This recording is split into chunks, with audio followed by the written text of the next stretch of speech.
اعوذ باللہ السمیع العلیم من الشیطان اللعین الرجیم بسم اللہ الرحمن الرحیم الحمد للہ رب العالمین والصلاة والسلام علی سید الانبیاء والمرسلین سیدنا و نبینا و شفیع المذنبین ابی القاسم محمد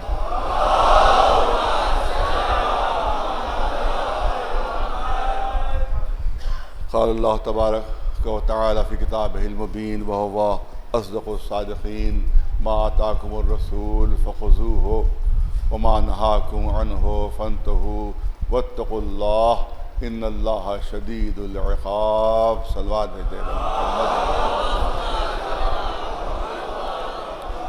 دعائے صحت کی گزارش ہے کہ ودان حسن لکھا ہوا ہے، ودان حسن ابن احتشام حسن کی صحت یابی کے لیے دعا ہے، اور ایک مریضہ کینسر کی ہیں، کل بمبئی میں ان کا آپریشن ہے، ان کی صحت کے لیے دعا ہے۔ جتنے بھی مومنین مریض ہیں ان سب کی صحت کے لیے ہم دعا مانگیں گے بطفیل محمد و آل محمد علیہ السلام، ان سب کو صحت ہو۔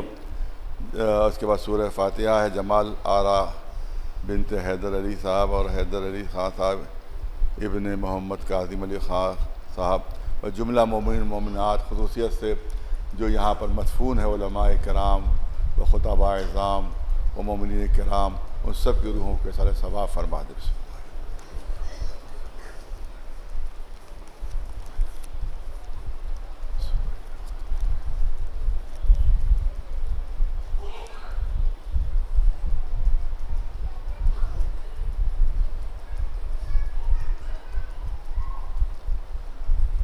سورہ حشر کی آیہ کریمہ جس میں اعلان ہو رہا ہے اور تمام مسلمانوں سے خطاب کیا جا رہا ہے کہ ما آتاکم الرسول فخذوہ، جو رسول دیں وہ لے لو، وما نہاکم عنہ فانتہوا، اور جسے روک دیں تمہارے لیے واجب و لازم ہے کہ تم اس سے رک جاؤ۔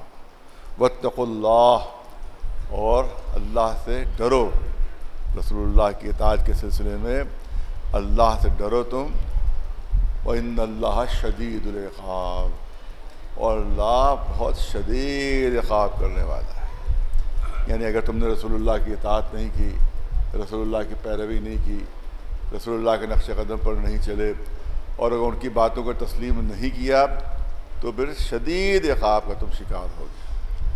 یہ ہے آیہ کریمہ کا خلاصہ جو آپ کے سامنے پیش کیا، اور میں نے کہا کہ کئی آیتیں سے ملتی جلتی قرآن مجید میں ہیں جو میں آپ کے سامنے پیش کر چکا، کہ جہاں کے اوپر رسول اللہ کی اطاعت کا سختی سے حکم دیا جا رہا ہے کہ تمہیں اگر اللہ اس کا رسول فیصلہ کر دے تو اب تمہیں کوئی اختیار باقی نہیں رہتا۔ یوں فاعل مختار ہو تم، ہر چیز کا اختیار ہم نے تم کو دے کر بھیجا ہے، لیکن اللہ اس کے رسول اگر فیصلہ کرے تو تمہارے سارے اختیارات ختم ہو جاتے ہیں۔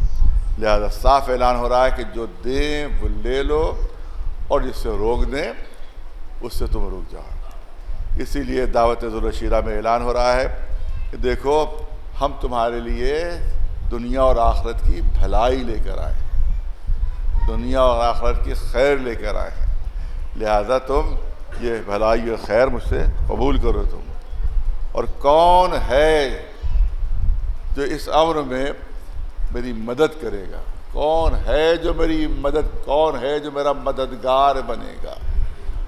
اور جو بھی مددگار بنے گا وہ میرا وصی ہوگا، میرا وزیر ہوگا، میرا جانشین ہوگا، میرا خلیفہ ہوگا۔ صلوات بھیجے بر محمد۔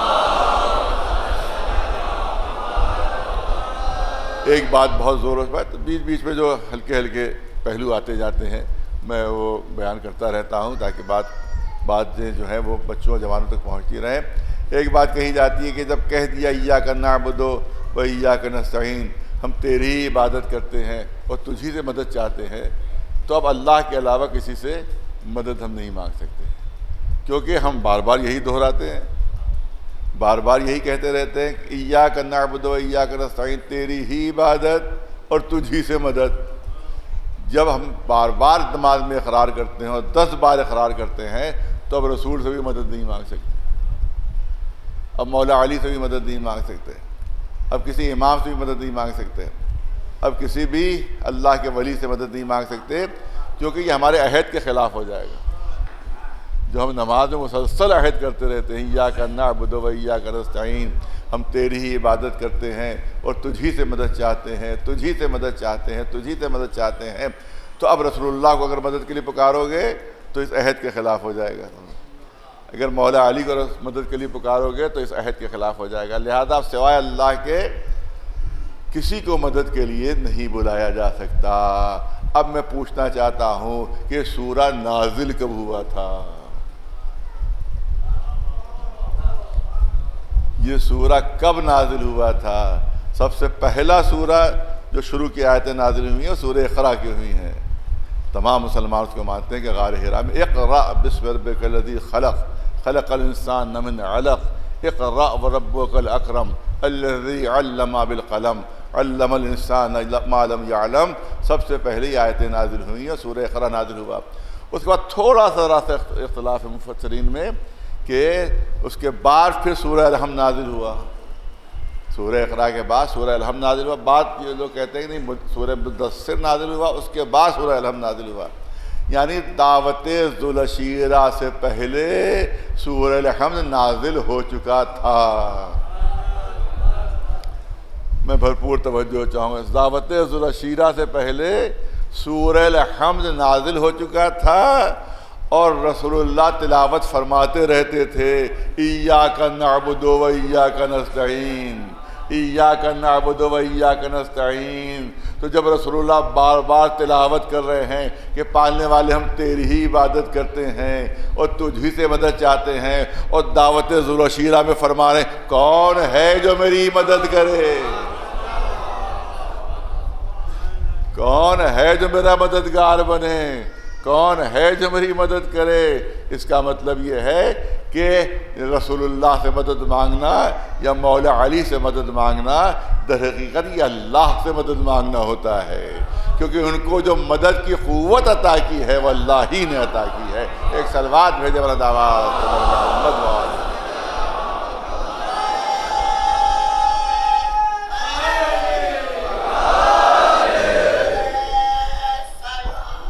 آئیے سوامی جی تھی، آ جائیں سوامی صاحب تشریف لے آئے، لے آئے۔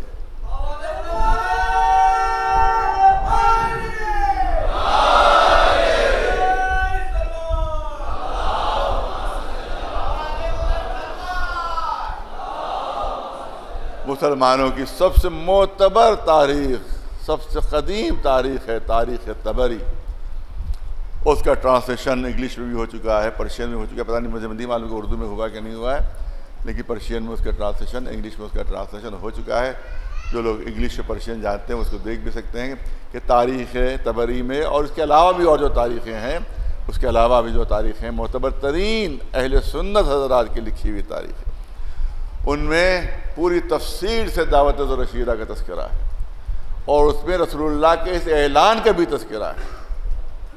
تاریخ طبری میں اس اعلان کا تذکرہ ہے کہ رسول نے فرمایا تھا کہ کون ہے جو میری مدد کرے فی ھذا الامر، یعنی نیکی پھیلانے میں، اچھائی پھیلانے میں، خیر کو پھیلانے میں، کون ہے جو میری مدد کرے تاکہ میرا وزیر بنے، تاکہ میرا وصی بنے، تاکہ میرا خلیفہ اور جانشین بنے۔ یہ تاریخ طبری، اس کے علاوہ اور بھی جتنی تاریخیں سب میں موجود ہیں۔ ابھی تقریباً 20 سال پہلے کی بات ہے کہ مصر کا ایک بہت بڑا اخبار ہے الاہرام، بہت بڑا اخبار الاہرام، اس کے بہت ہی قابل ایڈیٹر، زبردست ان کے جو ایڈیٹر تھے محمد حسنین ہیکل، محمد حسنین ہیکل جہاں تک مجھے نام یاد آ رہا ہے، انہی نے سیرت رسول اللہ پر کتاب لکھی، انگلش میں لکھی، وہ کتاب لکھی، اور اس میں تاریخ طبری کے حوالے سے یہ پورا دعوت ذوالعشیرہ کا واقعہ لکھ دیا کہ رسول نے اعلان فرمایا تھا، رسول نے اعلان فرمایا تھا کہ جو بھی میری اس امر میں مدد کرے گا وہ میرا وصی ہوگا، میرا جانشین ہوگا، میرا وزیر ہوگا، میرا خلیفہ ہوگا۔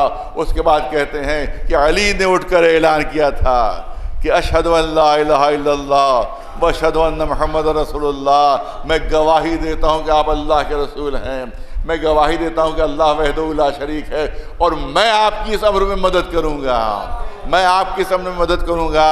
تو 3 مرتبہ رسول نے اعلان کیا، اور تینوں مرتبہ صرف علی اٹھے،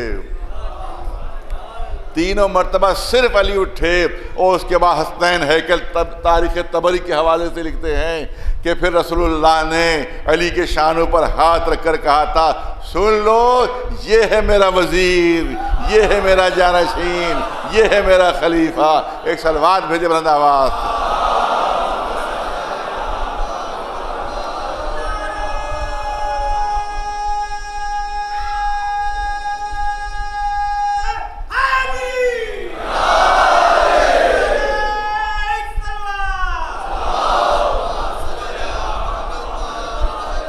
محمد حسنین ہیکل مصر کے سب سے بڑے اخبار الاہرام کے ایڈیٹر، اہل سنت ہے، شیعہ نہیں، اہل سنت۔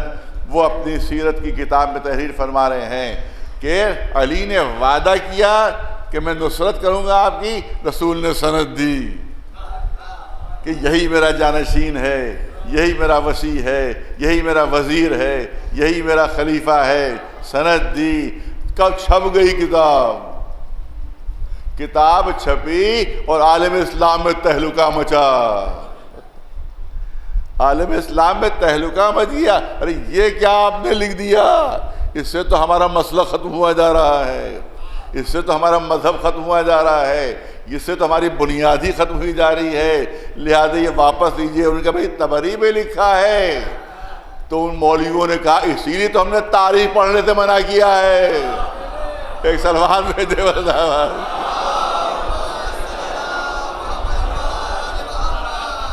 ہسٹری نہ پڑھو، تاریخ نہ پڑھو، حدیثیں رٹ لیا کرو، مگر تاریخ دیکھو نہ پڑھنا، دیکھو ہسٹری نہ پڑھنا، دیکھو نتیجہ نکل آیا۔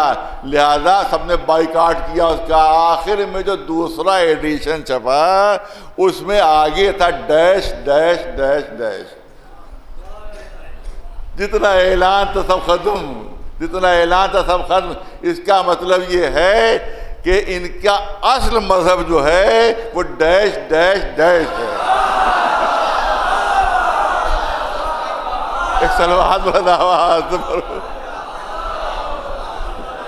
اگر اس سے پوچھئے تمہارا عقیدہ کیا ہے، اگر آپ اس سے پوچھیں تمہارا مسلک کیا ہے اور تم کس چیز کو مانتے ہو، تو کہیں گے ڈیش ڈیش ڈیش۔ ایک صلوات بلند آواز سے، ایک صلوات بلند آواز سے پر محمد وآلہ۔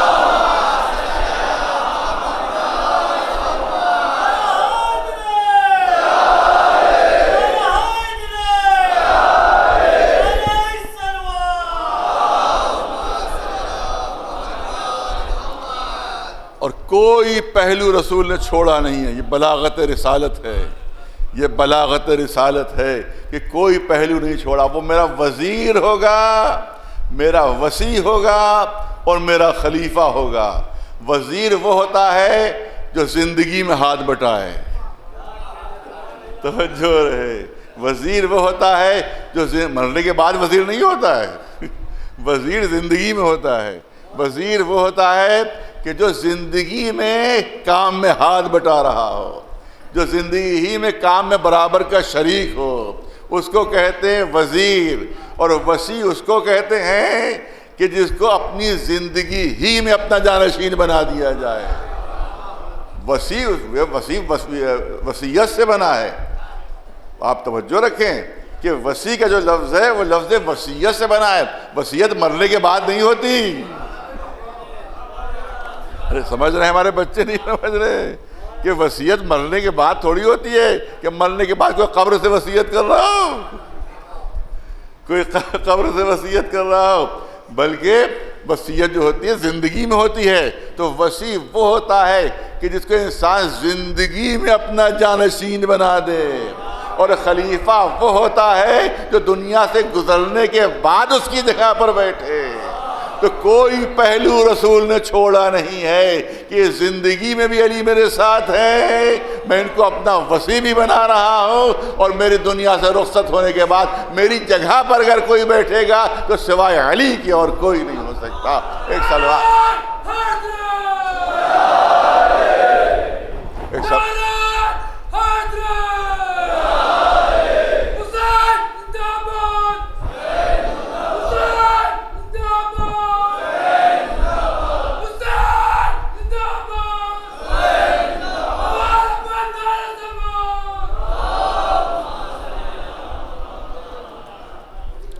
یہی وجہ تھی کہ جس وقت مسلمانوں نے انتخابات شروع کیے اور مسلمانوں نے منتخب کیا تو جو ممبر تھا جس پہ رسول اللہ تشریف فرما ہوتے تھے اس میں عرشہ تھا اور نیچے 3 سیڑھیاں تھیں اس کی. ایک عرشہ تھا اور نیچے 3 سیڑھیاں. رسول اللہ عرشے پر بیٹھتے تھے, سب سے اونچی جو جگہ تھی اس پر بیٹھتے تھے وہ. لہذا جب پہلا انتخاب ہوا تو وہ صاحب جو تھے جن کو مسلمانوں نے منتخب کیا تھا وہ عرشے سے جو نیچے کی سیڑھی تھی اس پر بیٹھے. اس کے بعد جب دوسرے صاحب کا انتخاب ہوا تو ممبر کی جو اس سے نیچے کی سیڑھی تھی وہ اس پر بیٹھے. جب تیسرے صاحب کا انتخاب ہوا تو آخری سیڑھی جو تیسری سیڑھی تھی اس پر بیٹھے. اب ظاہر ہے کہ یہاں تک اگر سلسلہ رک گیا ہوتا تو بات ختم ہو جاتی. اب میں کہتا ہوں اگر یہی سلسلہ جاری رہتا کہ ہر آنے والا نچلی سیڑھی پر بیٹھے تو تہہ خانے کے اندر ممبر چلا جاتا. ایک سلوات بھیجے پھر اس کے تو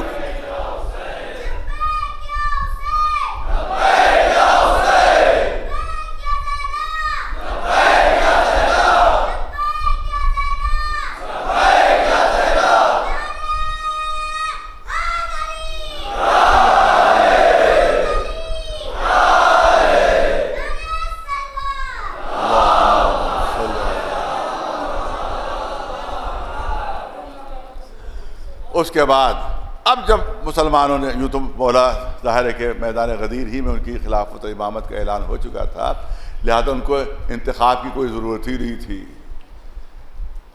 تو ظاہر ہے کہ اس وقت سے ولی ہے جب سے رسول نبی ہیں, جب سے وہ نبی ہیں تب سے یہ ولی ہیں. لہذا ان کے لیے انتخاب کی کوئی ضرورت نہیں. مگر مسلمانوں نے کہا کہ نہیں اب ہم آپ کو بنانا چاہتے ہیں. پہلے مولا علی نے انکار کیا تھا کہ نہیں بھائی مجھے جس طرح تمہیں مشورہ دیتا رہتا ہوں اسی طرح مشورہ دیتا رہوں گا, میں یہ عہدہ تمہاری بات قبول نہیں کروں گا. اور اس کے بعد لیکن جب بہت زیادہ اصرار ہوا تو بہرحال ظاہری طور پر ان مسلمانوں نے اپنا خلیفہ بنا لیا ان کو. اب ممبر پر خطبہ دینے کا وقت آیا. اب لوگ حیران ہیں کہ علی کہاں بیٹھیں گے. اب سب حیرت میں ہیں کہ علی کہاں, کیونکہ تیسرے والے جو تھے وہ تیسری سیڑھی پر بیٹھ چکے تھے, جو آخری سیڑھی تھی اس پر بیٹھ چکے تھے. اب کوئی اور سیڑھی تھی ہی نہیں. سب علی کہاں بیٹھیں گے, سب حیرت میں سب حیران تھے کہ علی کہاں بیٹھیں گے. لہذا اب سب پورا مجمع دیکھ رہا ہے. مولا علی تشریف لاتے ہیں مجمع کو چیرتے ہوئے, دنیا دیکھ رہی پورا منظر. مولا علی آگے بڑھے, ممبر کے قریب پہنچے, پہلی سیڑھی پر قدم رکھا. پہلی سیڑھی پر قدم رکھا. لوگوں کو اطمینان ہوا کہ اسی پر بیٹھیں گے. لیکن اس کے بعد اور آگے بڑھے, دوسری سیڑھی پر قدم رکھا. لوگوں نے کہا دوسرے کی جگہ پر بیٹھیں گے. تیسری سیڑھی پر قدم رکھا. انہوں نے کہا شاید یہاں پر بیٹھیں. لیکن تینوں سیڑھیوں کو طے کرتے ہوئے علی عرش پر بیٹھے. جہاں رسول بیٹھا کرتے تھے علی وہاں بیٹھ گئے. کوہرام مچ گیا, ہنگامہ مچ گیا. اے علی آپ تو وہاں بیٹھے کہ جہاں رسول بیٹھا کرتے تھے, جہاں رسول بیٹھا کرتے تھے. تو امام فرماتے ہیں, مولا فرماتے ہیں کہ رجع الحق الی اصلہ, ارے حق جہاں کا تھا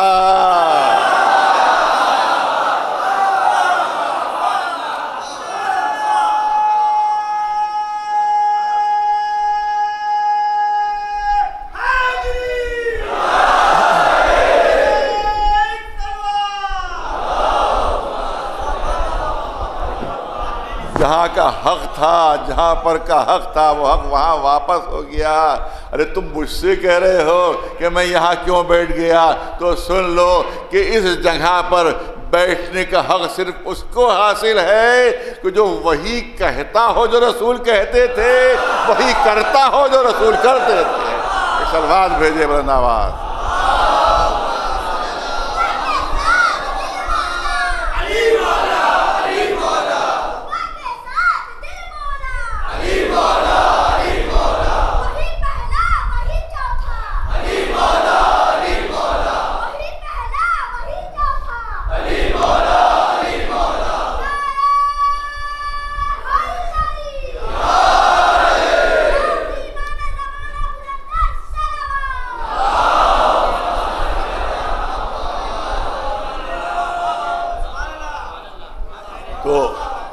مولا نے فرمایا کہ یہ اس جگہ پر وہی بیٹھ سکتا ہے کہ جو وہ کہتا ہو جو رسول کہتے تھے، وہ وہی کرتا ہو جو رسول کرتے تھے۔ اب بتاؤ اس آیت کا صحیح ترین مصداق کون ہے؟ ما آتاکم الرسول فخذوہ وما نہاکم عنہ فانتہوا۔ صلوات بھیجے مولانا آواز محمد والے۔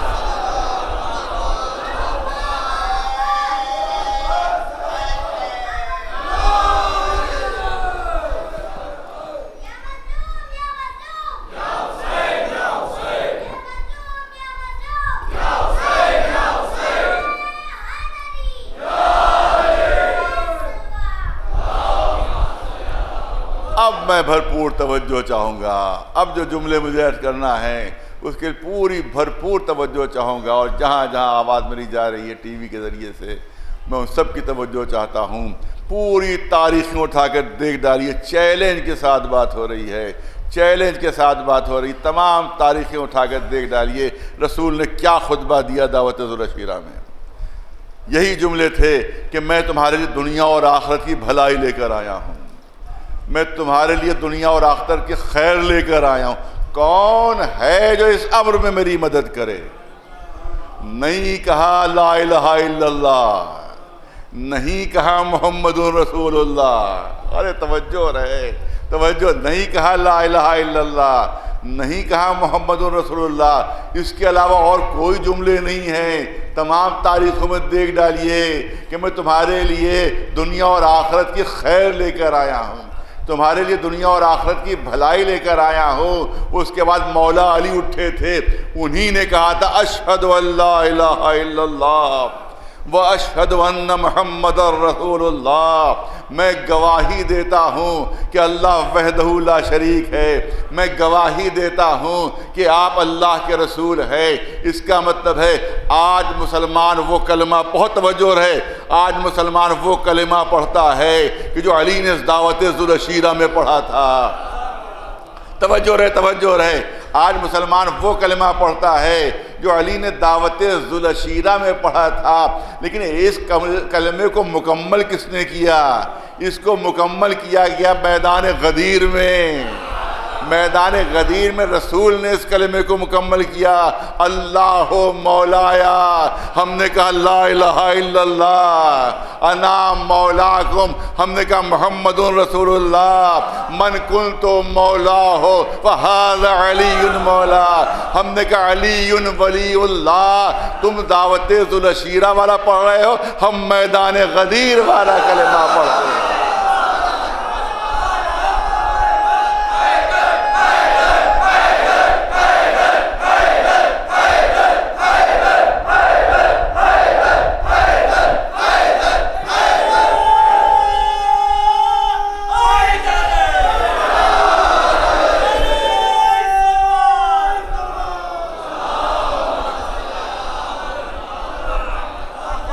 کلام رسول لو تو ان سے لو، عمل رسول لو تو ان سے لو، حدیث رسول لو تو ان سے لو۔ ارے تقریباً لوگوں نے اندازہ لگایا ہے کہ اگر کل ٹوٹل جوڑا جائے دنوں کے لحاظ سے اگر ٹوٹل جوڑا جائے تو مولا علی رسول کے ساتھ 12,000 دن رہے ہیں۔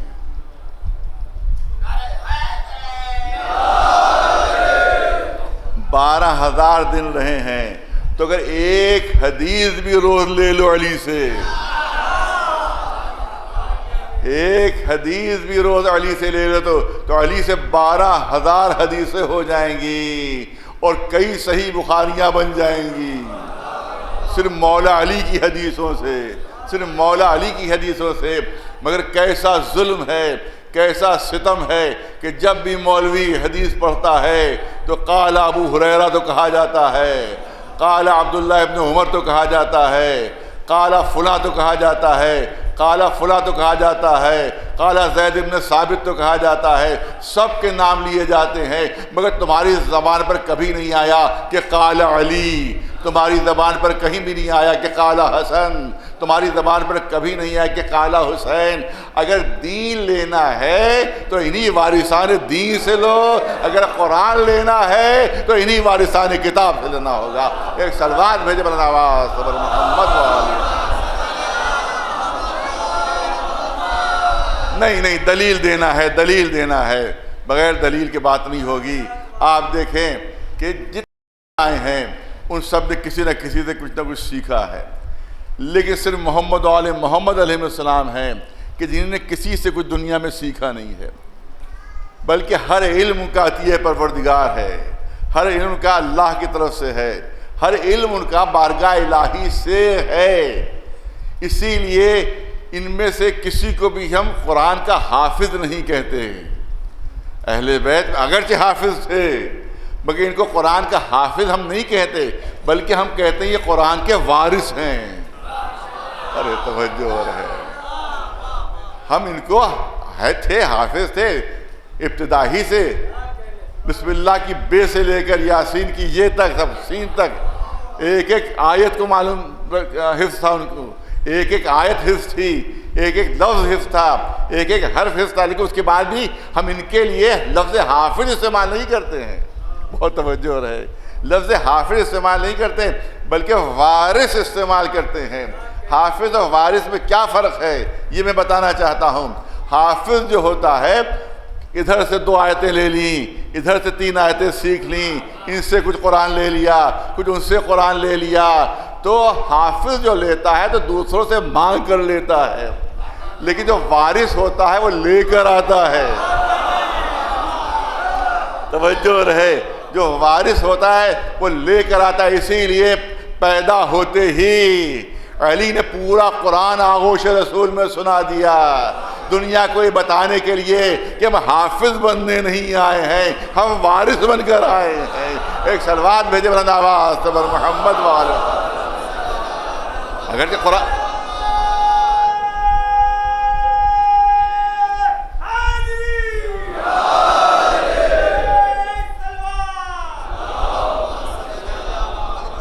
حفظ قرآن کی معاذ اللہ کوئی توہین نہیں ہے، حفظ قرآن جو ہے حافظ کرنا اس کا بڑا ثواب ہے، لیکن میں صرف فرق واضح کرنا چاہتا ہوں کہ حافظ میں اور وارث میں کیا فرق ہوتا ہے۔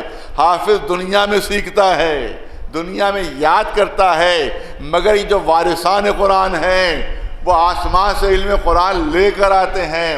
اور وارث کی یہ کمی یہ ہے کہ جب تک جسم اور روح میں رشتہ رہتا ہے قرآن اس سے سن لیجئے۔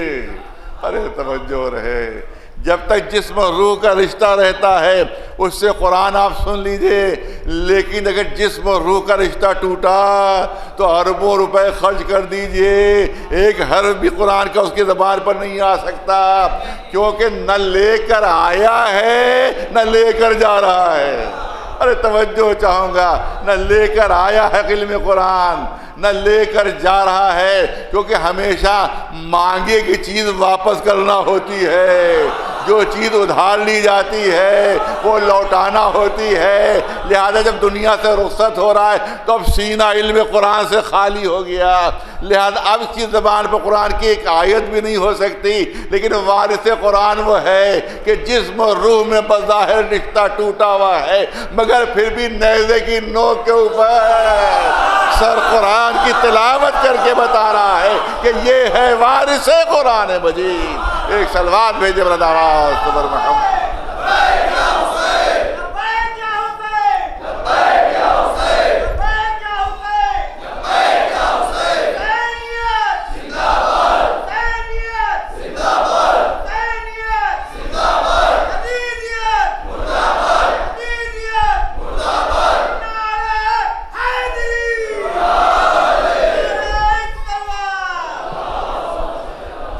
بس توجہ رہے، جلدی جلدی عرض کر رہا ہوں میں، چھوٹے چھوٹے پہلو جو عرض کرنا ہے۔ ایک بات کہی جاتی ہے کہ صاحب آپ جو مجلسیں کرتے ہیں تو اس پہ یہ ماتم کیوں ہوتا ہے، یہ اس پہ رونا کیوں ہوتا ہے، یہ اس پہ گریہ کیوں ہو رہا ہے، یہ جو ذاکر ہے یہ مجلس کیوں پڑھ رہا ہے۔ آپ کو اِیصال ثواب کرنا ہے شہیدوں کو تو آپ قرآن کھول کر بیٹھ جائیے، آپ اِیصال ثواب کیجئے امام حسین کو، اس سے بڑھ کر اور کیا ہوگا کہ قرآن مجید کا اِیصال ثواب آپ امام حسین کو کر رہے ہیں۔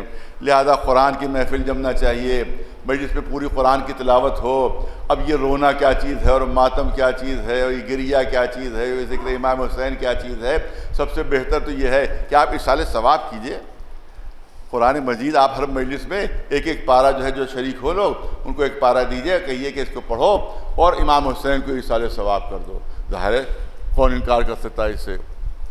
ایصال ثواب قرآن مجید سے بہتر اور کیا ایصال ثواب ہو سکتا ہے؟ بھائی ایک سوال میں پوچھنا چاہتا ہوں، بس اس سوال کا جواب دے دیجئے کہ کیا کسی کی زندگی میں ایصال ثواب ہو سکتا ہے؟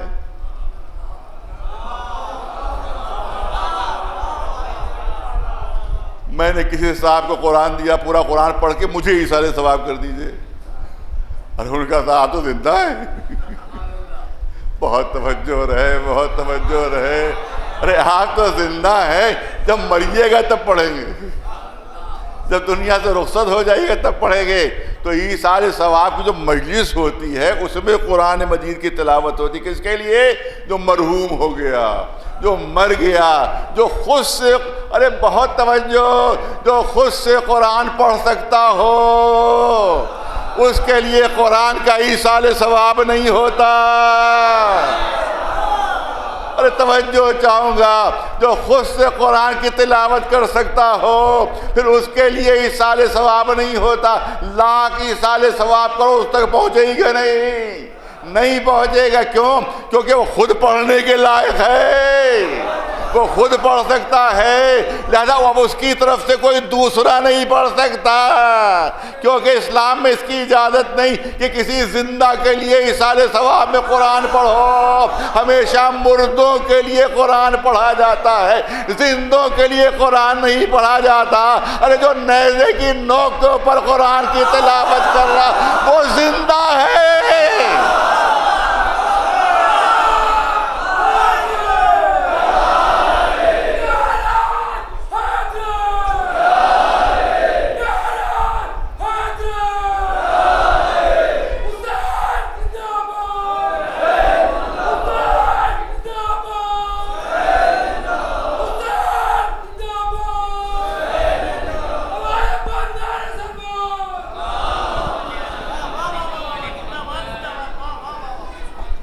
یہ وہ ہیں، قرآن سے میں ثابت کروں گا، یہ وہ ہیں کہ جو اوت العلم ہے۔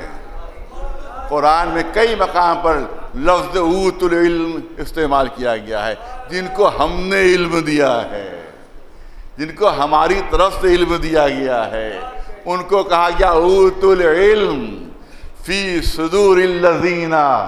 یہ قرآن ان سینوں میں ہے کہ جنہیں ہم نے علم دیا ہے۔ ارے توجہ رہے، جن کے سینے میں ہم نے علم دیا ہے وہ ہیں اس کے وارث، وہ ہیں اس کے وارث۔ اب ایک عجیب و غریب آیت ہے جو میں آپ کے سامنے پیش کرنا چاہتا ہوں، اور اس میں بل ہوا آیات بینات فی صدور الذین اوتوا العلم، یہ وہ ایسی روشن آیتیں ہیں جو ان سینوں میں ہیں کہ جن کو ہم نے علم دیا۔ اللہ اعلان فرما رہا ہے کہ جن کو ہم نے علم دیا ہے۔ آج بھی اہل بیت کے دامن کو چھوڑ کر قرآن کو سمجھنے کی کوشش کی جاتی ہے۔ ارے مجھے اتنا بتا دو کہ جب اصحاب کرام بغیر علی کے قرآن نہیں سمجھ پاتے تھے تو تم بغیر اہل بیت کے قرآن کیسے سمجھ پاؤ گے؟ نہیں، قرآنی دلیل پیش کر رہا ہوں، خطابت نہیں ہے، ذاکری نہیں ہے، لفاظی نہیں ہے، قرآن مجید کی دلیل پیش کر رہا ہوں۔ آیت اس لیے میں لکھ کر لے آیا ہوں تاکہ حرکہ سے ایک حرف بھی ادھر سے ادھر نہ ہونے پائے۔ قرآن میں اعلان ہو رہا ہے کہ وہ منہم، تم میں سے کچھ اصحاب ایسے ہیں، تمہاری بزم میں کچھ بیٹھنے والے ایسے ہیں، منہم، وہ ایسے بیٹھنے والے ہیں کہ یستمع الیک، جو بہت غور سے رسول تمہیں سنتے ہیں۔ یستمع، استماع کے معنی بہت غور سے سننا، روا روی میں سننا نہیں، ایک کان سے سن لیا دوسری کان سے اڑا دیا، وہ نہیں، بلکہ قرآن کہہ رہا ہے کہ یستمع، تم کو غور سے سنتے ہیں، بہت غور سے سنتے ہیں، حتی خرجوا من عندک، لیکن جب تمہاری بزم سے نکلتے ہیں، ارے توجہ، قرآن مجید ہے، قرآن مجید ہے، جب تمہاری بزم سے نکلتے ہیں، حتی خرجوا من عندک قالوا للذین اوتوا العلم ماذا قال آنفا۔ قرآن کہہ رہا ہے بڑی غور سے قرآن سنتے ہیں، بہت توجہ سے قرآن سنتے ہیں، لیکن جب تمہاری بزم سے باہر نکلتے ہیں تو جن کو ہم نے علم دیا ہے، جو اوت العلم ہے ان سے پوچھتے ہیں ارے ذرا بتا تو دیجئے کہ ابھی رسول کیا کہہ رہے تھے.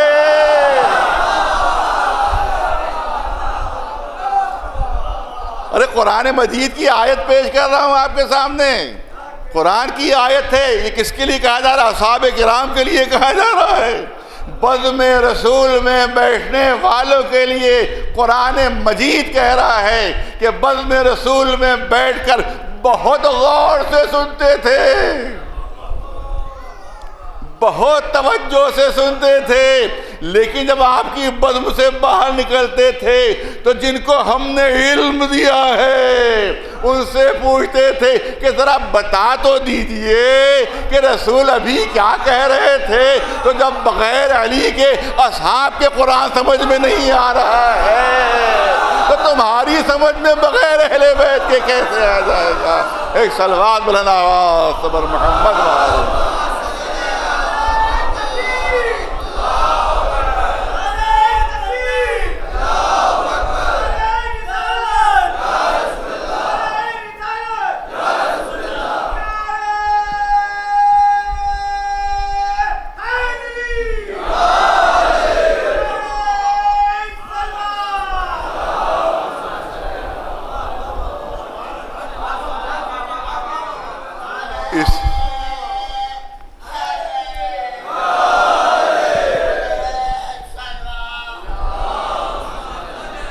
اسی کے لیے قرآن نے حکم دیا, اللہ نے حکم دیا قل لا اسألکم علیہ اجرا الا المودۃ فی القربى.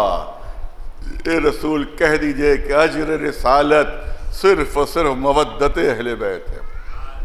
اہل بیت سے مودت کرو, اہل بیت سے محبت کرو, یہی اجر رسالت ہے, یہی اجر رسالت ہے. اور آج عالم یہ ہے کہ اہل بیت کا نام زبان پر تم نہیں لیتے. کہیں سعودی عرب سے جو پیسے مل رہے ہیں وہ درمیان میں نہ کٹ جائیں, جو قطر سے پیسے مل رہے ہیں وہ بند نہ ہو جائیں, جو اسرائیل سے مال مل رہا ہے وہ نہ بند ہو جائے. علی کا نام زبان پر نہیں آتا, اہل بیت کا نام زبان پر نہیں آتا. اور قرآن کہہ رہا ہے کہ ان کی مودت اجر رسالت ہے, ان کی محبت اجر رسالت ہے.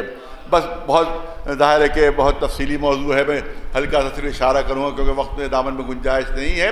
ذاکر نائک جس نے بہت زیادہ بدتمیزیاں کی ہیں, اور اس نے اپنی تقریر میں کہا کہ صاحب عجیب یہ عقیدہ صحیح نہیں ہے کہ محبت اہل بیت جو ہے اجر رسالت ہے, اور اللہ کے رسول اپنی رحمتوں کا اجر مانگ رہے ہیں, اپنی رسالت کا اجر مانگ رہے ہیں. وہ کہتے ہیں صاحب کسی رسول نے نہیں مانگا. اس نے اپنی تقریر میں کہا کسی رسول میں نہیں مانگا. قرآن خود گواہی دے رہا ہے کہ جناب آدم کہہ رہے ہیں کہ مجھے اجر نہیں چاہیے, جناب نوح کہہ رہے ہیں مجھے اجر نہیں چاہیے, ابراہیم کہہ رہے ہیں مجھے اجر نہیں چاہیے, موسیٰ کہہ رہے ہیں مجھے اجر نہیں چاہیے, عیسیٰ کہہ رہے ہیں مجھے اجر نہیں چاہیے.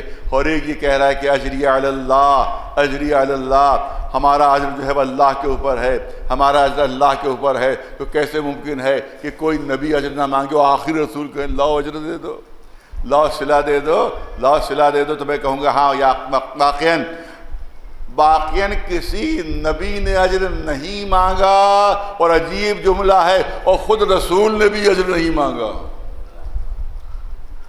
ارے بہت توجہ چاہوں گا, آپ سب حیران خاموشی مجمع میں طاری ہے کہ یہ جملہ کیا کہہ دیا کہ کسی نبی نے اجر نہیں مانگا. آپ کہتے ہیں کہ صاحب آخری رسول کیسے مانگ لے گا؟ تو میں کہہ رہا ہوں کب مانگا انہیں نے, انہیں نے کب مانگا؟ بتاؤ, پورا قرآن پڑھ کر بتاؤ کہ رسول اللہ نے اپنی محنتوں کا اجر مانگا ہو. پورا قرآن پڑھ کر بتاؤ محنتوں کا اجر مانگا ہو. رسول نے نہیں مانگا, اللہ نے مانگا ہے. اسی لیے لفظ قل لگا ہوا, اے رسول کہہ دیجئے. ایک صلوات بلند آواز صبر محمد والے. اے رسول کہ قل کا لفظ ہے, اے رسول کہہ دیجئے, اے رسول کہہ دیجئے. رسول نہیں مانگ رہے ہیں, اللہ کہہ رہا ہے مانگیے, اللہ کہہ رہا ہے مانگیے. اور دوسری چیز یہ عرض کرنا چاہتا ہوں, اور دوسری آیت میں یہ موجود ہے کہ جو کچھ بھی میں مانگ رہا ہوں, جو کچھ بھی میں مانگ رہا ہوں اس میں فائدہ تمہارے لیے ہے. وَمَا سَأَلْتَكُم مِّنْ أَجْرٍ فَهُوَ لَكُمْ. میں یہ جو اللہ یہ اجر جو منگوا رہا ہے میرے ذریعے سے، اس میں نہ اللہ کا کوئی فائدہ ہے نہ میرا کوئی فائدہ ہے، بلکہ فائدہ تمہارا. لام جو ہے وہ یہاں فائدے کے لیے ہے. وَمَا سَأَلْتَكُم مِّنْ أَجْرٍ فَهُوَ لَكُمْ. جو بھی اجر مانگا گیا ہے اس میں صرف تمہارا ہی فائدہ ہے، صرف تمہارا ہی نفع ہے، صرف تمہاری ہی بھلائی ہے. اور اس کے بعد رسول اللہ کی وہ تفصیلی حدیث ہے جو فخر رازی نے بھی بیان کی ہے، صاحب تفسیر کشاف نے زمخشری نے بھی بیان کی ہے کہ اب دیکھو محبت کے فائدے کیا ہیں، اب دیکھو مودت کے فائدے کیا ہیں. فخر رازی بھی لکھ رہے ہیں، زمخشری بھی لکھ رہے ہیں، علاوہ من مات علی حب آل محمد مات شہیدا. اگر محبت اہل بیت پر مر جاؤ گے تو اللہ شہادت کا مرتبہ دے گا. یہ فائدہ ہے محبت اہل بیت سے. ارے توجہ رہے. اس کے بعد اعلان ہوا کہ من مات علی حب آل محمد مات مغفورا. وہ بخشا ہوا دنیا سے جائے گا. علاوہ مات علی حب آل محمد مات تائبا. اس کی توبہ قبول شدہ ہوگی جب دنیا سے جائے گا. علاوہ من مات علی حب آل محمد بشر ہو ملک الموت الجنہ ثم منکر و نکیر. ارے جب محبت اہل بیت میں مرنے والا اس کی روح لینے کے لیے ملک الموت آئیں گے تو ملک الموت بھی جنت کی بشارت دیں گے، منکر و نکیر بھی جنت کی بشارت دیں گے. فہو لکم. ارے جو بھی محبت ہے تمہارے فائدے کے لیے ہے، جو بھی محبت ہے وہ تمہارے نفع کے لیے ہے. فتح لہ فی قبرہ بابان الی الجنہ. ارے جو محبت اہل بیت پر مر جائے اس کے لیے جنت کے لیے قیامت کا انتظار نہیں کیا جائے گا، حشر و نشر کا انتظار نہیں ہوگا، بلکہ مرتے ہی قبر میں 2 دروازے جنت کی طرف کھل جائیں گے.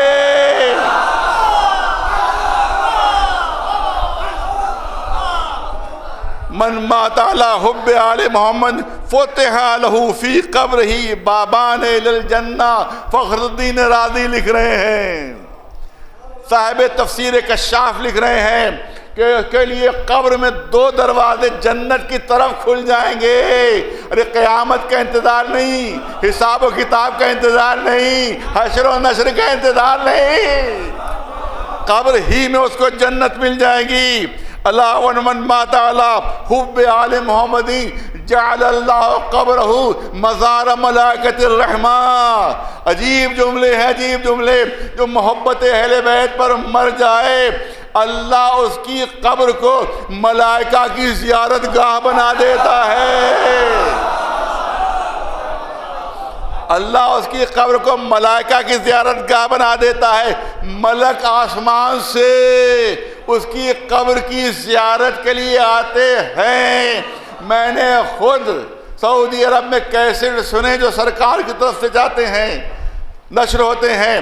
وہ کتابیں دیکھی جو سرکار کی طرف سے چھپتی ہیں جس میں یہ گستاخانہ جملے ہوتے ہیں کہ دیکھو اگر مدینے جانا ہو تمہیں تو دیکھو زیارت کی نیت نہ کرنا، ورنہ تمہارا یہ جو سفر ہے وہ بدعت ہو جائے گا، یہ تمہارا سفر جو ہے وہ شرک ہو جائے گا.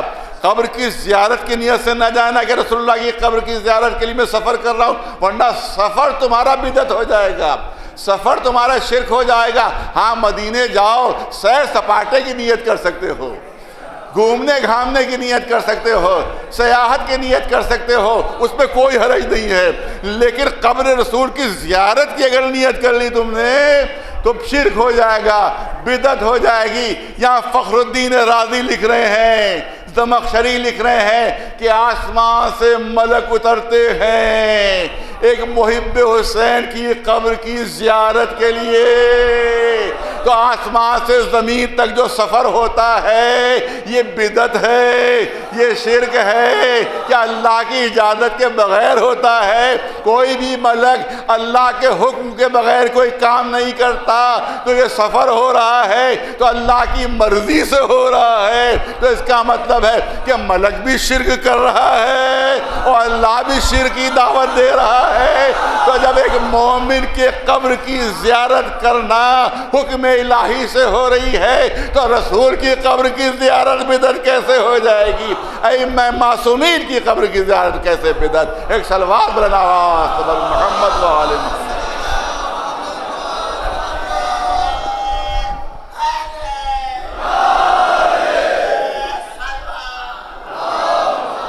بس آخری جملہ سن لیجئے، آخری جملہ سن لیجئے. من مات علی حب آل محمد مات مومنا. جو محبت اہل بیت پر مر جائے وہ مومن مرا، وہ مومن مرا. اس کے بعد اس کا برعکس سن لیجئے. من مات علی بغض آل محمد مات کافرا. جو محبت اہل بیت پر مرے وہ مومن، اور جو بغض اہل بیت پہ دنیا سے جائے وہ کافر مرا، وہ کافر مرا، وہ کافر مرا. ما آتاکم الرسول فخذوہ وما نہاکم عنہ فانتہوا. جو رسول دیں وہ لے لو، جس سے روک دے اس سے رک جاؤ. رسول فرما رہے ہیں جو محبت اہل بیت میں مرا وہ مومن، جو بغض اہل بیت میں مرا وہ کافر. یہ رسول کا قول ہے، یہ حدیث رسول ہے. یہاں معاملہ ہی الٹا چل رہا ہے، معاملہ ہی الٹا چل رہا ہے. ارے جو دہشت گرد شیعوں کو مارتے ہیں تو کیوں مارتے ہیں؟ ارے صاحب اہل بیت کے چاہنے والے اس لیے ہم مار رہے ہیں، علی کے چاہنے والے ہم اس لیے مار رہے ہیں، اہل بیت کے چاہنے والے اس لیے مار رہے ہیں. آپ نے کہا بہت بڑے مومن ہیں اور جن کو مارا ہے وہ کافر. اور رسول کہہ رہے ہیں کہ جو شہید ہوا وہ مومن ہے، جو مارنے والا ہے وہ کافر ہے.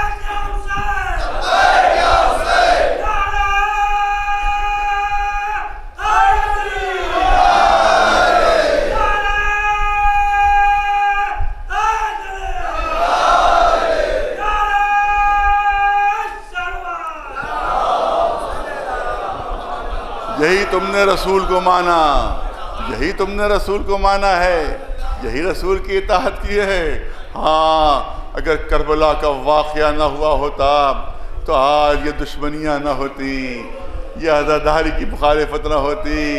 یہ ان یزیدیوں کی سیرت ہے جو آج تک چلی آ رہی ہے، یہ اس کا خون ہے جو آج تک اثر دکھا رہا ہے کہ وہاں دیکھو وہاں کیا ہو رہا ہے. کیا رسول کے ماننے والے تھے وہ؟ کیا رسول اللہ کے ماننے والے تھے؟ رسول اللہ کے کلمہ گو تھے؟ میں نے کسی مجلس میں عرض کیا تھا کہ آج سے تقریباً 35-40 سال پہلے کا واقعہ ہے، 35-40 سال پہلے کا واقعہ ہے کہ کشمیر میں ایک بات درگاہ ہے کہ جس میں کچھ بال ہیں کہ جو رسول اللہ کی طرف منسوب ہیں. کوئی یقین سے نہیں کہہ سکتا کہ رسول ہی کے ہیں لیکن منسوب ہیں. تو جب منسوب ہو گئے تو ان کی اتنی عزت ہے، اتنی تکریم ہے، مسلمانوں کو ان سے اتنی محبت ہے کہ آج سے تقریباً 40 سال پہلے خبر آئی تھی کہ صاحب وہ بال چوری ہو گئے، وہ بال چوری ہو گئے. تو آج بھی تاریخ میں ہے کہ آپ دیکھیں کہ پورے کشمیر میں کوہرام مچ گیا. لوگ گھروں سے باہر نکل آئے، سر و سینہ پیٹتے ہوئے گھروں سے باہر نکل آئے، سر و سینہ پیٹتے ہوئے مرد عورت اور بچے گھر سے باہر نکل آئے کہ رسول اللہ کے جو بال تھے وہ چوری ہو گئے، رسول اللہ کے بال تھے چوری ہو گئے.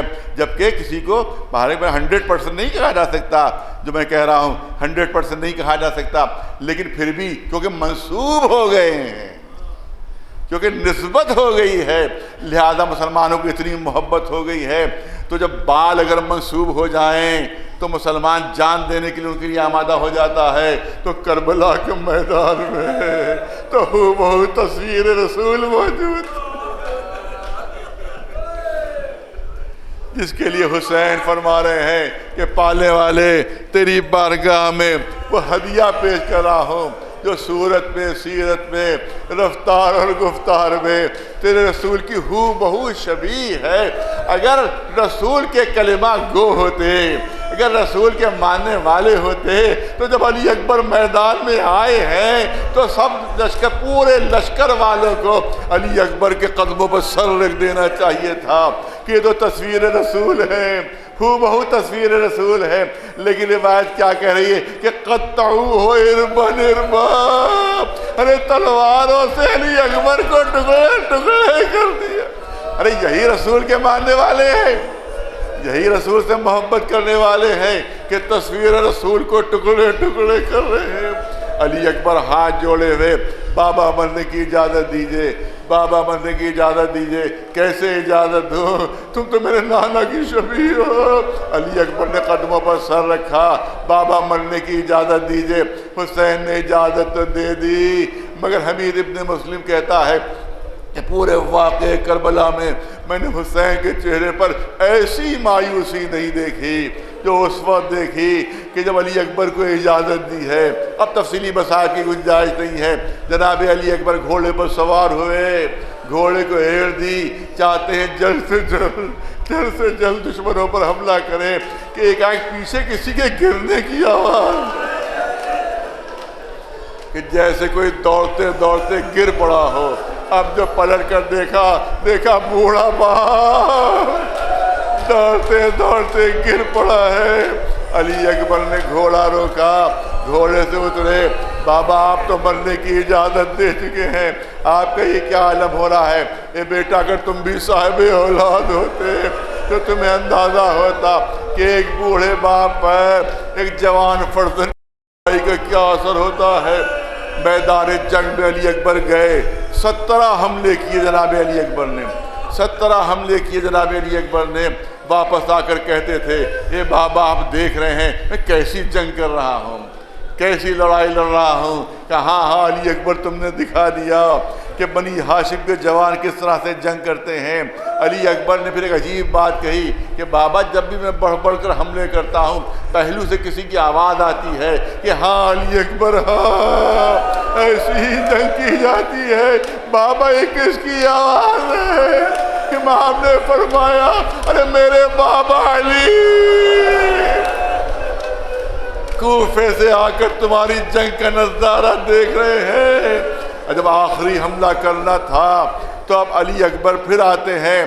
روایت کہتی ہے عالم یہ تھا کہ زرہ کی کڑیوں سے خون ابل رہا تھا۔ آ کر کہتے بابا کہیں سے ایک چلو پانی اگر مل جائے تو میں دکھا دوں کہ جنگ کیسے ہوتی ہے۔ حسین نے حسرت سے کہا اے بیٹا پانی کہاں سے لاؤں؟ ہاں اپنی زبان میرے منہ میں دے دو، اپنی زبان میرے منہ میں دے دو۔ روایت کہتی ہے جناب علی اکبر نے اپنی زبان امام حسین کے دہن میں دی اور گھبرا کر واپس کھینچ لی۔ اے بابا آپ مجھ سے زیادہ پیاسے ہیں، آپ کی زبان مجھ سے زیادہ خشک ہے، آپ مجھ سے زیادہ پیاسے ہیں۔ اے حسین، اے علی اکبر جاؤ، اب جنت میں تمہاری دادی تمہیں سیراب کریں گی۔ جناب علی اکبر پہنچے۔ روایت کہتی ہے کہ پہلے پشت سے وار ہوا سر کے اوپر، سر زخمی ہو گیا، خون کا فوارہ جاری ہوا۔ پھر ایک ملوث سامنے آتا ہے، سامنے آ کر سر پر وار کرتا ہے، پیشانی زخمی ہوتی ہے، خون کا فوارہ نکلتا ہے۔ علی اکبر کی آنکھوں میں خون آ جاتا ہے، علی اکبر کی آنکھوں میں خون آ جاتا ہے۔ علی اکبر رک کر چاہتے ہیں کہ آنکھوں کا خون اپنے صاف کر لیں تاکہ سامنے کچھ دکھائی تو دے، کیونکہ جب تک یہ خون صاف نہ ہوتا اس وقت علی اکبر سامنے دیکھ نہیں سکتے تھے۔ یہی وقت تھا حسین ابن نمیر کو موقع مل گیا۔ ارے زہرا آلود لہذا بھرپور طاقت سے علی اکبر کے سینے پر مارا، سینے کو توڑ کر اندر اتر گیا۔ اس کی پھل میں، اس کی انی میں 2 نوکیں اس طرح سے لگی ہوئی تھیں، 2 نوکیں لگی ہوئی تھی اس میں۔ جب اس نے واپس کھینچا تو اس نوکوں کی وجہ سے وہ انی ٹوٹ کر سینے کے اندر رہ گئی۔